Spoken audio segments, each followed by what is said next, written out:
Macam mana start macam ni. Baru-baru ni terdengarlah YouTube pasal tanda-tanda stroke. So bila dengar tu macam flashback balik apa yang jadi sebelum masa 30 tu, 30 Ogos. Rupanya tanda-tanda tu dah ada masa hari Ahad lagi dah ada tanda, tapi masa tu memang betul-betul tak tahu pun itu adalah tanda-tanda stroke. Memang tak tahu langsung. Knowledge memang tak tahu. Yang saya tahu stroke itu adalah bila badan tak gerak, itu adalah stroke. Tetapi sebenarnya pada hari Ahad itu sudah ada tanda-tanda stroke. Tanda yang ada adalah rasa tak balance. Kejadian ini berlaku pada hari Ahad. Masa tu tengah berehat di atas sofa. Masa tu sebelah kiri daripada pinggang ke area pinggang tu dah rasa sakit. Saya punya sofa ni terlalu lembut. Sebab itulah saya dah lama baring kat situ. Lepas tu sakit tu dah 2 hari dah, daripada Sabtu lagi sakit pinggang tu. Pinggang area belah kiri. Lepas tu aku macam crosskan kaki ke kiri ke kanan. So macam nak exercise lah, nak buat stretching. Lepas tu bila dah macam dah berada di kedudukan biasa, kaki kiri, bangunlah sekejap daripada sofa. Bangun dan berjalan. Masa tu apa mulanya rasa tak balance. Bila nak macam tak balance tu, bila angkat kaki, pijak macam tak kena je lantai tu, macam melilau. Tapi masih boleh teruskan berjalan ke bilik sendiri. Dan macam biasa masak ke dapur. Dan sampai besok lah siap iron baju. Dan sampai esoknya pergi kerja macam biasa. Sampai office, keluar saja kaki daripada kereta, datang lagi sekali perasaan tak balance tu. Okey, turun kaki, jalan nak turun kaki kiri. Lepas tu turun kaki kanan, start berjalan. Masa tu dah kaki macam rasa melilau lah. And then masih lagi berjaya pergi ke guard untuk tembak suhu lah. Macam biasa prosedur masuk office kan. Lepas tu punch card, and then naik office, pergi lift. Lepas tu masuk je office. Masa tu dah pukul 8, dah lambat dah sebenarnya nak settlekan sesi interview. Masa 30 hari bulan tu, 30 hari bulan ada sesi terakhir saya interview orang. And then masuk ke bilik sendiri, buka pintu. Lepas tu keluarkan laptop, siapkan setup untuk visi online interview semua. Lepas tu masa tu dah rasa macam nak pusing tu, macam nak pusing, bukan pitam. And tak ada rasa sakit langsung. Memang tak ada rasa sakit langsung. Memang tak ada tanda-tanda nak darah tinggi. Dan masa tu tak makan lagi ubat sebab tak breakfast lagi. Memang tak breakfast sebab ubat aku kena makan breakfast. Breakfast tu baru boleh makan. Ubat dah tinggi lah. Lepas tu duduk rasa macam bila set up semua, laptop dah on headphone, dah login dah dalam VC. Lepas tu duduk tu rasa dah pusing-pusing dah ni. Pusing-pusing macam nak pitam. And then saya cakap lah dengan yang ahli-ahli lain, Kejap saya nak ni macam pusing-pusing. Dah pusing-pusing dah masa tu. Betul masa yang sama dah minta budak-budak kat luar tolong belikan breakfast. Saya macam syak pusing-pusing tu sebab tak breakfast. So saya pun start interview. Startkan interview, saya buat introduction macam biasa, pengerusi tanya soalan bagai semua. Masa tanya soalan tu dah macam rasa nak muntah, mual. Kepala dah pusing tapi tak sakit kepala. Setiap kali habis calon, setiap kali tu dah saya tutup aja video, bukan tutup video, calon log out je saya terus bersandar di kerusi. Masa tu pusing-pusing lagi, memang dah perasaan mual tu sentiasa ada. Itu adalah tanda kedua. Tanda yang pertama tadi tak balance tu dah 2 kali dah daripada hari Ahad. Lepas saya duduk pusing-pusing, memang habis sepanjang interview pusing-pusing. Dalam pukul 10 stop sekejap sesi untuk makan sebab dah tak tahan sangat. Makan breakfast lah, budak-budak ni dah sampai belikan breakfast. Ada nasi lemak, dia beli ayam. Terus saya makan nasi je. Makan nasi dan rasalah kesedapan nasi lemak tu. Makan nasi. Lepas tu tengok air tak ada, saya berjalan lah ke pantry. Masa jalan ke pantry tu tanda-tanda yang tak balance tu datang balik. Itu dah kira tanda tak balance yang ketiga. Dia datang balik dalam perjalanan ke pantry. Lepas tu masa nak balik ke bilik sendiri, tanya budak-budak kat office. Ada budak yang ada staff yang kat pantry tu, saya tanyalah, macam mana cara saya jalan? Nampak tak cara saya jalan? Dia tu, macam mana saya jalan? Allah Jati nampak macam jalan macam tak betul. Lepas tu senyap lah. Dah senyap tu, terus pergi ke bilik. Masih lagi boleh berjalan. Okey, kaki boleh lagi berjalan. Lepas tu sambung balik interview. Sambil interview tu saya makan lah. Tak habis pun makanan. Ayam pun tak sentuh. Nasi je lah. Dan keadaan dia masih sama. Habis dan keadaan dia masih lagi macam pitam. Rasa nak pitam. Pusing-pusing. Mual-mual tu masih lagi ada. Dan lepas tu aku teruskan. Habiskan sampai calon terakhir.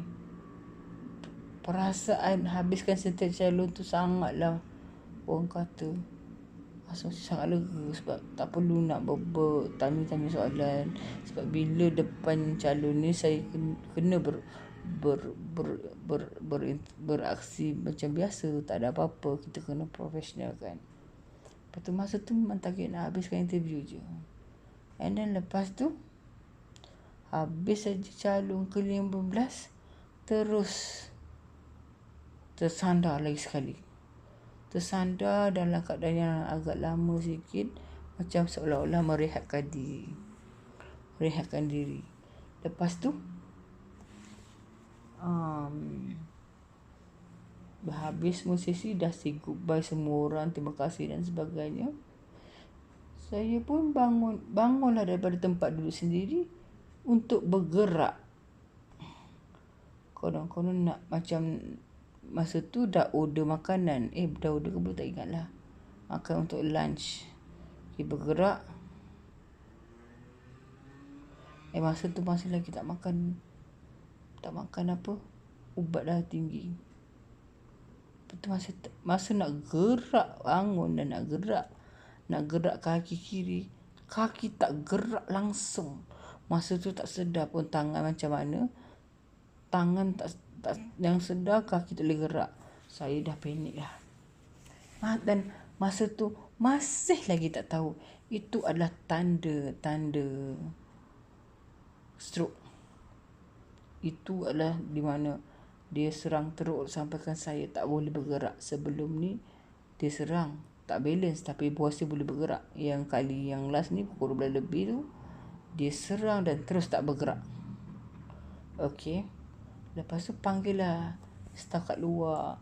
Kebetulan lah dinding tu ada cermin. Diorang nampak lah saya melambai. Saya pun lambai. Saya panggil, Mas. Sempat sebut dia kan. Masa tu dah berdiri saja tu. Terhoyang-hayang dah ni. Panggil, Mas. Tolong saya. Saya panggil cakap, tolong saya. Saya tak boleh bergerak ni. Lepas tu dia sambut saya. Dia bawa pimpin saya pergi kat sofa. Lepas tu dia dah letak kat sofa. Dia rasa-rasa tangan saya. Dia kata, sejuk ni puan. Lepas tu dia panggil seorang staff yang pandai urut. Lepas tu staff tu cadangkan, kita kena urut je lah puan. Urut kan. So saya pun tak apa, buat je lah. Urut je lah. Masih lagi tak fikir pun. Dan staff pun tak fikir pun yang itu adalah stroke. Diorang pun tak pasti kan. So urut lah, tutup pintu dan sebagainya. Tutup pintu. Dah masa tu masih lagi mama memang lemah gila. Pusing-pusing. And then lepas tu dah urut satu badan dah ni. Rasa dah nak dekat sejam lebih ke 2 jam. Tapi saya tak terasa pun lama itu. Tapi saya rasa dia urut saya. Lepas tu dah habis sejam. Dah habis satu badan dia urut. Saya tak rasa, bukan tak rasa. Staff saya kata, masih lagi sejuk puan. Masih lagi sejuk. Saya cakap, saya nak balik lah. Saya nak balik lah. Tolong kemaskan barang-barang saya. Sebab dalam kepala otak saya masa tu mungkin kalau berehat kat rumah akan elok. Okey. Lepas tu budak-budak ni sebenarnya dah call ambulance.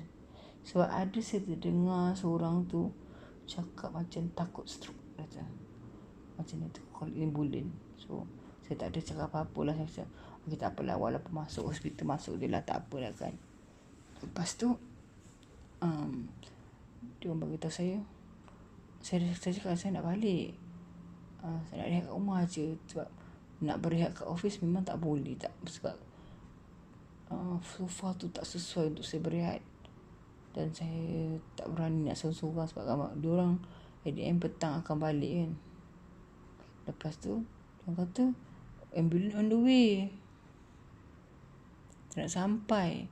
Lepas tu diorang, budak-budak ni yang telefon tu tengah bercakap dengan medic team. Orang medic team tu suruh test lah, tengok senyum saya macam mana, saya angkat kening macam mana. Lepas tu kan saya rasa dalam dia beritahu tu, dia dah beritahu stroke kot. And then saya cakap, macam mana saya nak turun, saya tak boleh gerak. Lepas tu dia orang kata tak apa, kita ambil wheelchair dekat Puspanita. Saya memang ikut je lah cakap. Bila wheelchair dah sampai, ambulans tak sampai lagi. Lepas tu saya cakap saya nak buang air, nak buang air dulu sebelum turun bawah. So dia orang bawa lah saya pergi toilet. Dan dia orang buat ngam-ngam dekat wheelchair dekat toilet bowl tu. Saya pun tak tahu, tak ingat macam mana boleh duduk kat toilet bowl sedangkan kaki masih tak bergerak masa tu. Tu dah selesai. Masa sampai dekat depan toilet, orang medik dah sampai ke atas dah. Dia dah sampai di atas. Lepas tu saya cakap dengan medik team, boleh tak saya buang air dulu? So saya masuk buang air. Sekejap je lah. Lepas tu diorang, lepas kalau bila air tu terus diorang masukkan saya, terus bawa turun ke bawah. Sampai kat bawah nampak stretcher.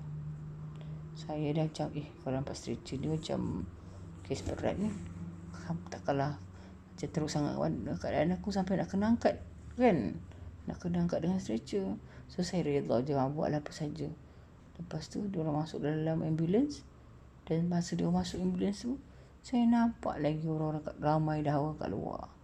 Masih lagi nampak. Lepas tu diorang ambil BP. Tu BP saya 226. Lepas tu diorang pun calling dekat HKL.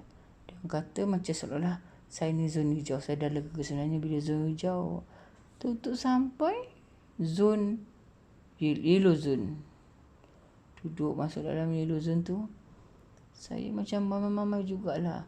Sampai-sampai diorang cek ni, test itu test ini macam test untuk yang balancing tu kan. Lepas tu diorang pasang drip, masuk ubat terus hayal mamai. Lepas tu pasang drip, letak air tu, lepas tu letak dekat atas katil saya. And then lepas tu tukar baju, bagai siap tukar baju tu. Lepas tu pergi X-ray, tukar baju tu untuk pergi X-ray. Dapat X-ray buat CT scan. Lepas tu malam, duduklah kat yellow zone tu. Sampai pukul 11, budak-budak ni yang tunggu Osma dengan Sisi Liza, diorang tunggu saya ni. Masa sebelum dia masuk jumpa saya tu, bukan sebelum pukul 9 lah. Lepas tu Osman datang tengok saya. Saya macam lapar dah masa tak tahu pukul berapa. Saya cakap dengan dia tak boleh ke saya makan, dia tak boleh. Kalau minum air, kata minum air kosong. So saya minta Osman tu belikan air kosong. So mas belilah sebotol kecil 500 ml tu. Itulah makanan saya sepanjang sampai malam, sampai 2 pagi. Dan pukul dekat pukul 11 ni saya pun macam lamanya tak ada lagi apa-apa berita bagi tahu saya, stiker saya balik ke. Lepas tu budak-budak ni masuk bagi tahu. Dia tanya nurse kat ni. Dia tanya, dia bagi tahu saya nak balik. Saya cakap bapak tak apalah balik lah. Dia kata kalau apa-apa panggil call. Dia cakap tak apa, baliklah dulu.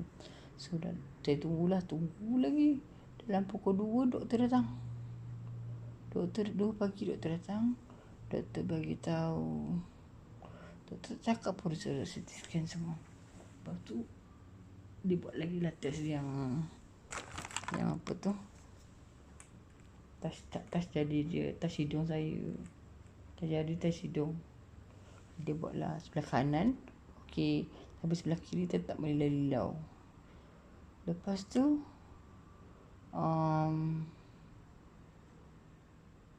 doktor tanya, you nak duduk ward? Aku tak tanyalah sendiri doktor, apa sebenarnya terjadi tangan dan kaki saya ni. Dia kata kita suspect you stroke balancing. Okey. Lepas tu dia tanyalah,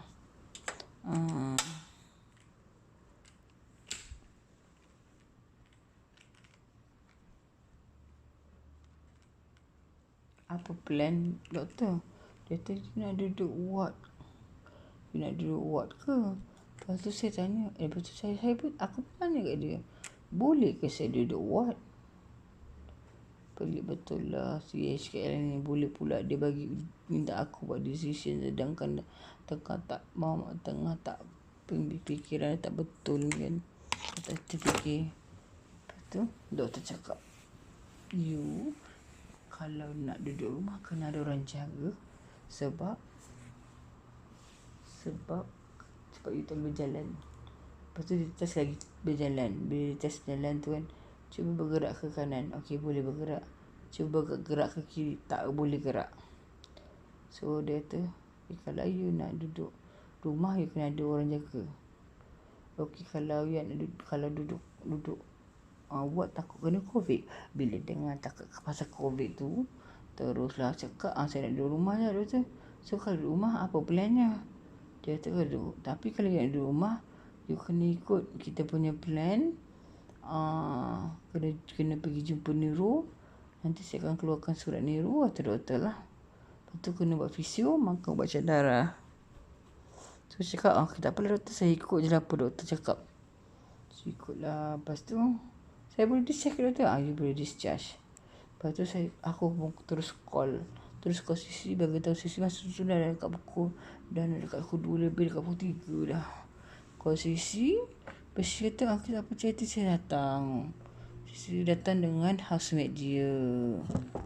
Lepas tu Sisi datang tu cakap, begitulah ceritanya. Bolehlah cakap malam tu juga discharge. Sisi hantar sampai rumah. Masa tu anak buah tak sampai lagi. So memang tak boleh bergerak lah masa tu. Macam tu lah kisahnya macam mana terkena stroke tu.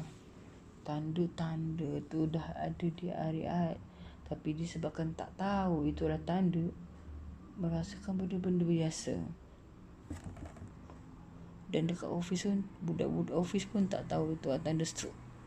Memang masa tak gerak tu serangan terakhir, serangan paling teruk. Sampai sekarang lah memang mencabarlah di awal-awal tu. Sebab tak tahu macam mana nak hidup sebagai seorang stroke. Macam mana nak duduk dekat wheelchair bagai semua. Memang belasah je. Asalkan penat gila lah nak bawa badan macam tu. Asalkan sampai ke katil, sampai ke wheelchair. Dalam minggu next week tu visio ajar macam mana nak duduk. Macam mana nak duduk dekat katil, dari katil ke wheelchair. So bila tahu tu rasa lega sikit lah. Rasa macam dah macam dah tak stres. Bukanlah tak stres sebenarnya, macam tak ada struggle penat gila babun mengangkat badan dengan tekniknya, dengan sakit-sakitnya, dengan teknik tak betul. Macam tu cerita dia.